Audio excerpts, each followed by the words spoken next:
Zaria. A nan ne aka haifi Sayyid Ibrahim Zakzaky a shekara ta 1953. Iyayensa malaman Alƙur'ani ne, wannan ne yasa tun yana ƙarami ya samu haddace Alƙur'ani mai girma. Daga nan ya ci gaba da karatun fiƙihu kamar yadda ake yi a ƙasar Hausa a wancan lokaci. Sayyid Ibrahim Zakzaky ya yi karatun addini a wajen malamai da dama waɗanda suka kasance suna alfahari da shi akan hazaƙarsa da ƙoƙarinsa. Kamar yadda wata goggonsa ta ce, Sayyid Zakzaky tun yana ƙarami ɗabi'unsa na manyan mutane ne. A gidan malaman addini ya taso, amma kuma sa'o'insa masu karatun boko ba su wuce shi ba. A dalilin haka ne ya yi jarabawa kuma ya samu nasarar shiga jami'ar ABU da ke Zaria. Wato Ahmadu Bello University, a inda ya soma bayyana da'awar da tun yana ƙarami yake ganin dacewar soma ta. Ba a damu da da'awar da yake yi ba a lokacin da ya soma ta.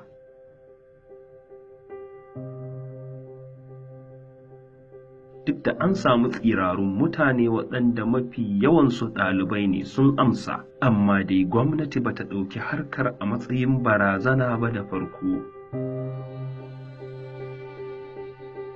Juyin juya halin musulunci ta Iran ƙarƙashin jagorancin Imam Khomeini ya ƙara wa Sayyid Zakzaky ƙwarin gwiwa akan da'awar da yake yi, cewa ganin da mutane ke yi wa addini na kamar koyarwarsa ba zai iya dawowa gudanar da rayuwa ƙarƙashinsa ba kamar yadda aka yi a zamanin ɗan Fodiyo kafin zuwan turawan mulkin mallaka, lallai abu ne mai yiwuwa. Hakan ya sa Sayyid ya ɗaukar makansa duk lokacin da ya je Iran, to lallai zai karɓi mazhabar da ya tarar Imam Khomeini na bi. Kuma Allah ya cika masa wannan burin nasa na haɗuwa da Imam Khomeini da kuma karɓar mazhabarsa, wato mazhabar Ahlul Bait alaihimussalam, wacce ita ce mazhabar kakannin Sayyid Zakzaky da suka dangana zuwa Imam Hassan al-Mujtaba alaihissalam. Karatu da aiki su ne abin da Sayyid Zakzaky ya yi amfani da su wajen yaɗa da'awarsa. Babu ruwansa da ɓangaranci ko mazhabanci ko wariyar launin fata. Musulunci shi ne kawai abin da yake kira a kai, kuma ko kaɗan baya yin shiru a duk lokacin da aka zalunci wani mutum, musulmi yake ko ba musulmi ba. Wannan ya ƙara ma da'awarsa karɓuwa a wajen mutane da dama. Sayyid ya kasance yana cewa, idan mutum ya jefe ka da dutse, to kai karama da burodi. Wannan na nuni ga gayan tausayinsa ga al'umman da yake cikinta.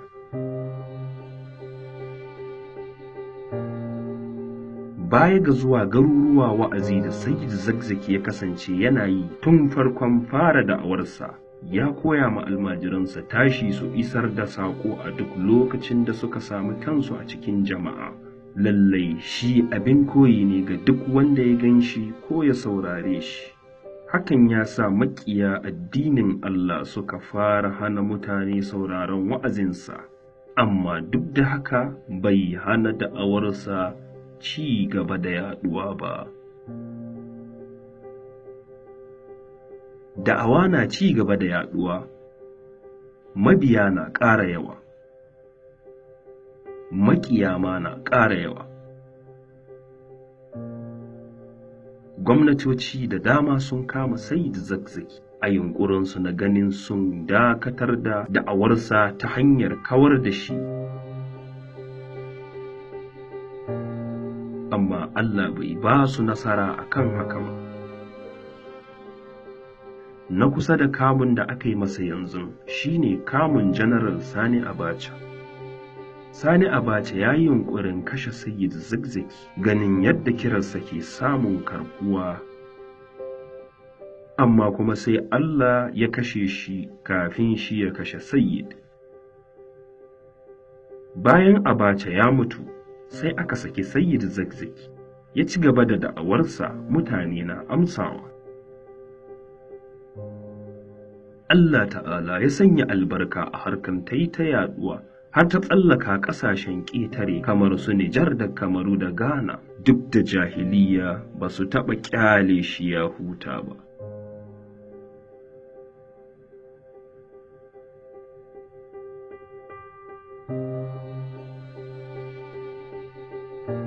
Samuwar Husainiya Baqiyatullah Zaria ya ƙara tayarwa da maƙiyan cikin gida da waje hankali, ganin yadda ake gudanar da munasabobi da suka shafi a'imma alaihimussalam da karatuttuka, musamman tafsir da nahjul balaga. Husainiya dai ta zama wata babbar cibiya da kuma mahaɗar 'yan uwa musulmi almajiran Sayyid Ibrahim Zakzaky, duk da cewa akwai wasu wurare kamar Fudiya Center, Darul Rahma baya ga ita. Ashura da Qudus su ne munasabobin da suka fi tayar da azzalumai hankali, kuma ko da yaushe sun kasance suna amfani da hanyoyi daban-daban wajen ganin sun hana yinsu, amma sai abin ya ci tura, saboda Sayyid Zakzaky na tona asirinsu a duk lokacin da suka ƙulla wani makirci kafin su aiwatar da shi. Hakan ba ƙaramin haushi yake ba su ba. Tun a shekarar 2009 aka so a jefa bom a gidan Sayyid Zakzaky don a gama da shi, sai ya zama ya tona asirinsu. Allah ya kame hannayensu ba su iya yi ba. Sai suka dawo a 2014, ranar Ƙudus ta duniya. Suka yi wani mugun yunƙuri wanda anan ne suka kashe 'ya'yan Sayyid guda 3.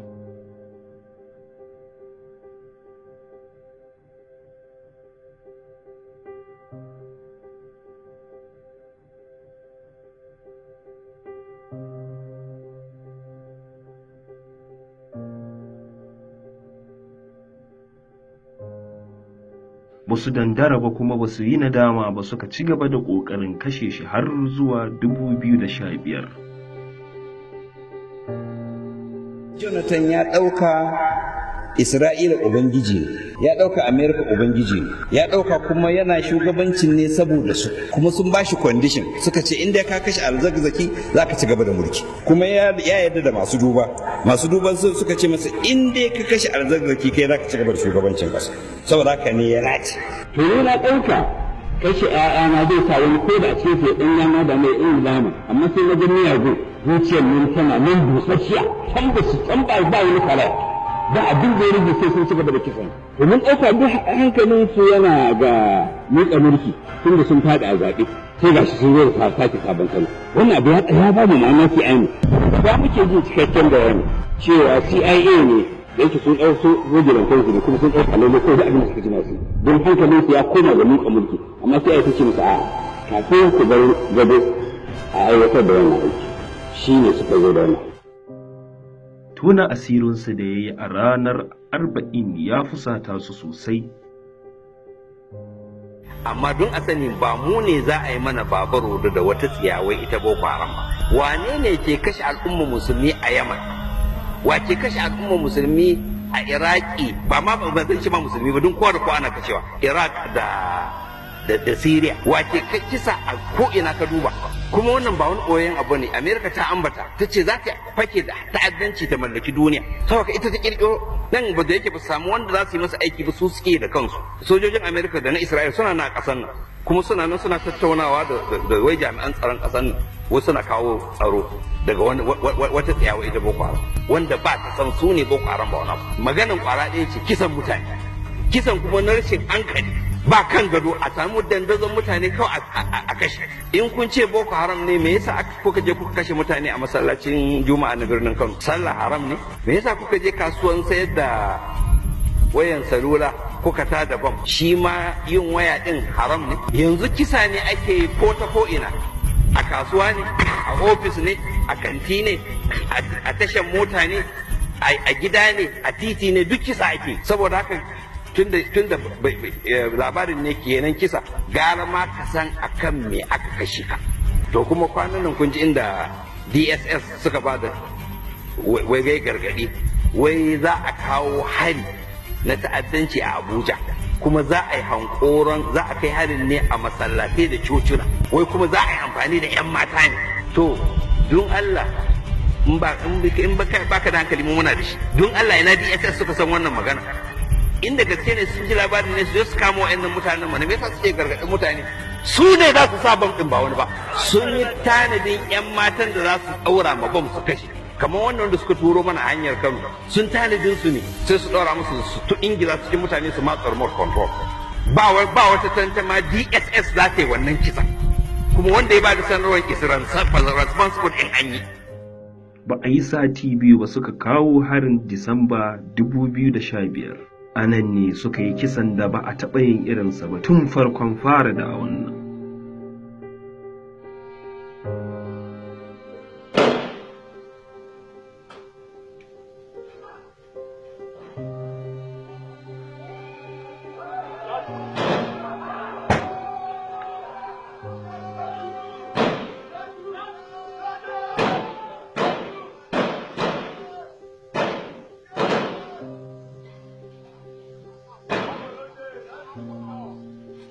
Kusan shekaru 3 kenan, azzalumar gwamnatin Najeriya na tsare da Al-Zakzaky cikin raunuka ba tare da bashi dama ya ga likita ba. He had a mild stroke. I think it was Friday, 5th of January? Not yesterday, the other Friday. Yeah, well, after it was severe for me on Monday, but subsequently it started to subside. And for the first time, at least the security have allowed me to see my own doctors. So it were my own doctors who examined me. Before I used to be examined by security doctors. This time I did not agree, but my own doctors came to examine me. So now I'm only having the after effects of this shock, what do I call it, this stroke. Duk da babban kotun ƙasan ta yi hukunci akan a sake shi a biya shi diyya, amma har yanzu shiru, babu wata alama da ta nuna gwamnatin na da nufin yin haka.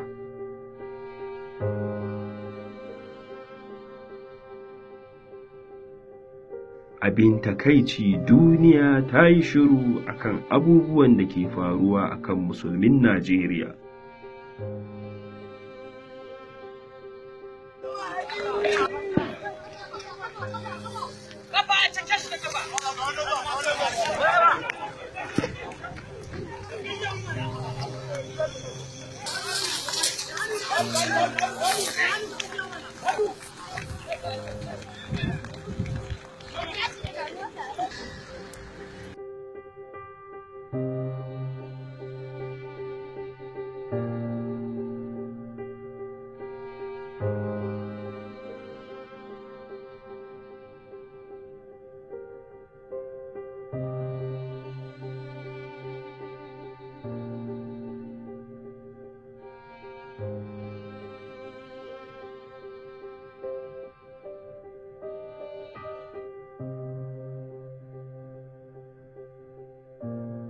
Sai 'yan tsirarun mutane daga ƙasashen musulmi ne kawai ke nuna rashin goyon baya akan zaluncin nan da ake tafkawa a Najeriya.